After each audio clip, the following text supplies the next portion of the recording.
how to not get frustrated by racing simulators, and what I think is the best way to get the most enjoyment out of playing racing simulators. That is what we're going to be talking about in this video. It seems like a stupid question. It is a bit of a stupid question, but the answer is actually quite interesting and nuanced, or at least I think it is. But I would say that 'cause it's my video, so I mean, why would I make it if it wasn't? Subscribe to the channel if you don't like yourself and you want the power to unsubscribe. That is our motto. That is what we bring here. And click the like button if you feel like it. So, the best way to enjoy racing simulators, I think, is the same philosophy that I think it applies to everything in life. So the best way to enjoy racing simulators is, one, to be honest to the actual thing that you're doing. And in the case of racing simulators, what you're doing is playing a model of reality, a model that is generally quite limited, massively flawed, incredibly abstract, and will have its own nuances that you will have to discover through many hours of pain and suffering. And ultimately, what you need to do is you need to think of every single racing simulator as its own video game with its own properties. The moment that you start being more critical of the racing simulator that you're playing, and you start comparing it to reality, to other simulators, and you really start pulling it apart a bit, the moment that you start doing that, it's really quite likely that you'll find a simulator very frustrating.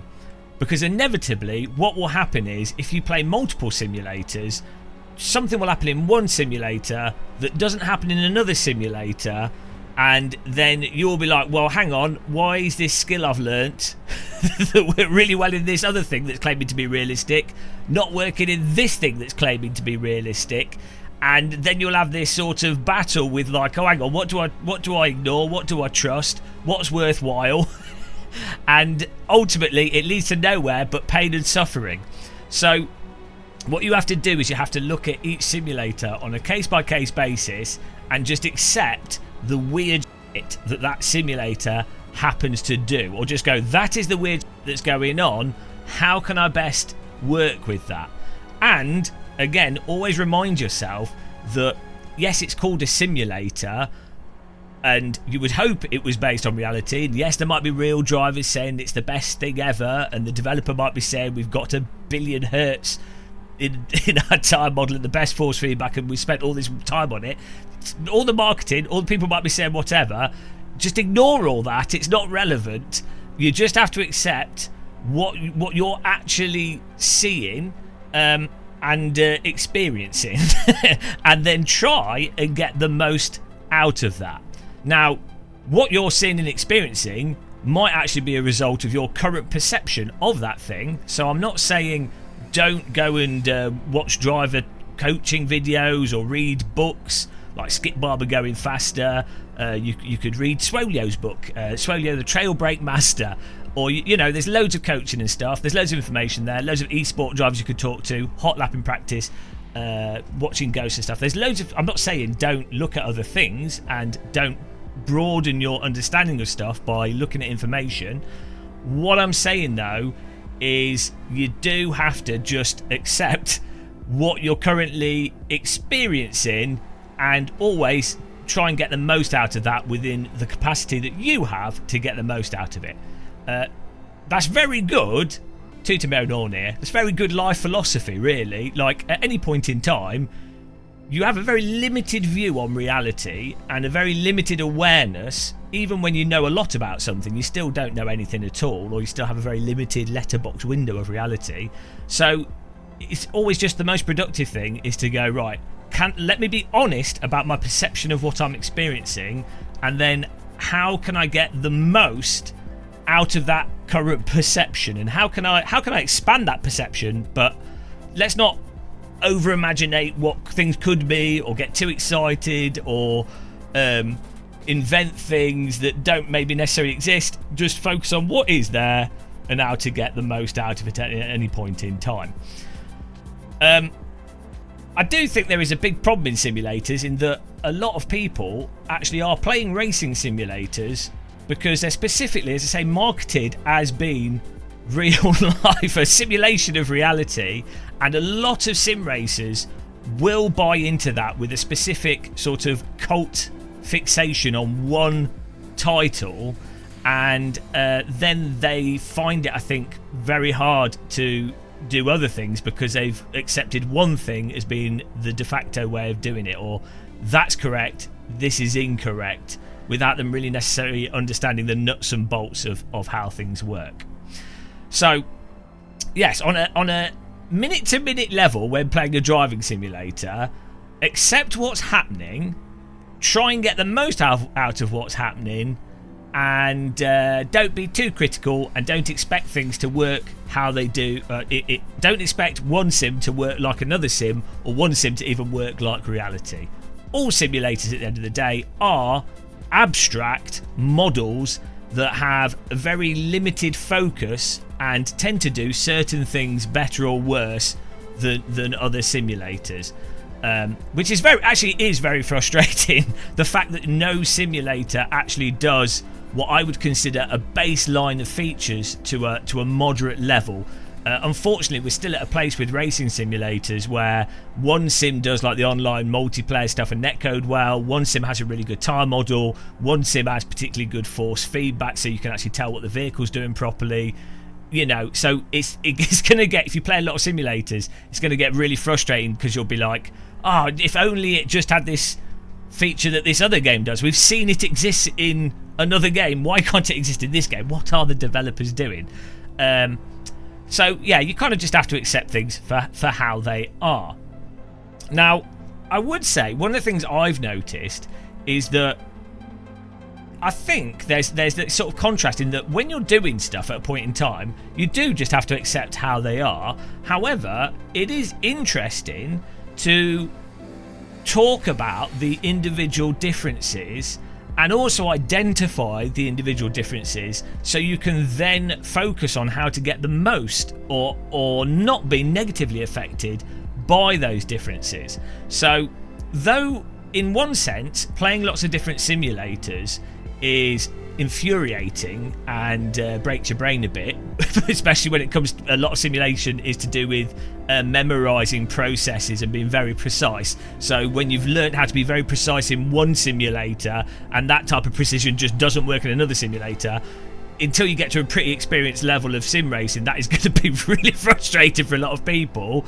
But being able to identify those differences and then appreciate how they affect things is only ever going to actually make you a much better driver, and it's just interesting as well, I think, being able to actually pull out individual components and then compare them and think about them and think how they affect stuff. And so in that scenario, if you are someone that's quite inquisitive and likes to think about things too much, sort of turn it into a kind of academic framework in your brain, and again, don't allow that sort of frustration to seep in. The comparative frustration. So at that point, when you get to that level, I think it's more about how you subdue frustration, even when you're aware of stuff. Though, I mean, obviously, I'm a genius, a master of subduing frustration when it comes to like lacking force feedback in tyre models. Never have I ever got annoyed, and it's not annoying at all for anybody else, I'm sure. So, yes, treat every game, treat every simulator as a game, even though they're marketed as being a simulator, even though the premise of playing them is actually one of them being reality or a version of reality. Ignore all that, just play them all as individual video games. And actually, as I say, I do think that drivers that are really good, and I've noticed this with like alien sim racers, drivers that are genuinely talented drivers, they will be able to play every single driving simulator to a very high level, and less skilled drivers will only be really good in like one simulator. And you'll see this with real cars as well. You'll have drivers that are only really good at driving one type of car or one specific setup of vehicle or approaching things in one single way, whereas the really good drivers that have existed are drivers that can switch basically on the spot to like maybe a more aggressively understeery way of driving on the tyres, or aggressively oversteery, or a more pokey way of driving, or a more passive way of driving, and then being able to identify what is needed to get the most out of that current vehicle.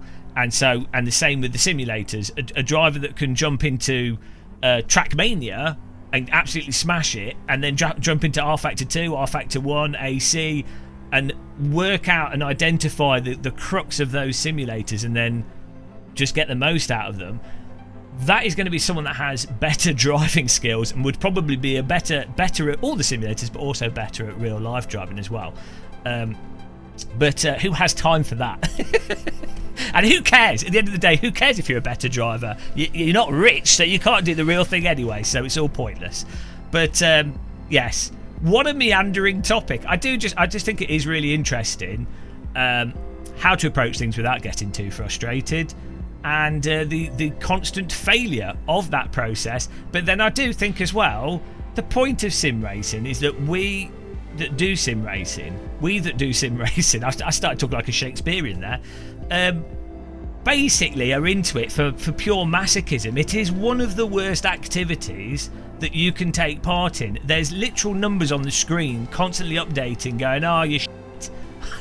You're terrible, you did it better last lap, oh no, now you've done something wrong.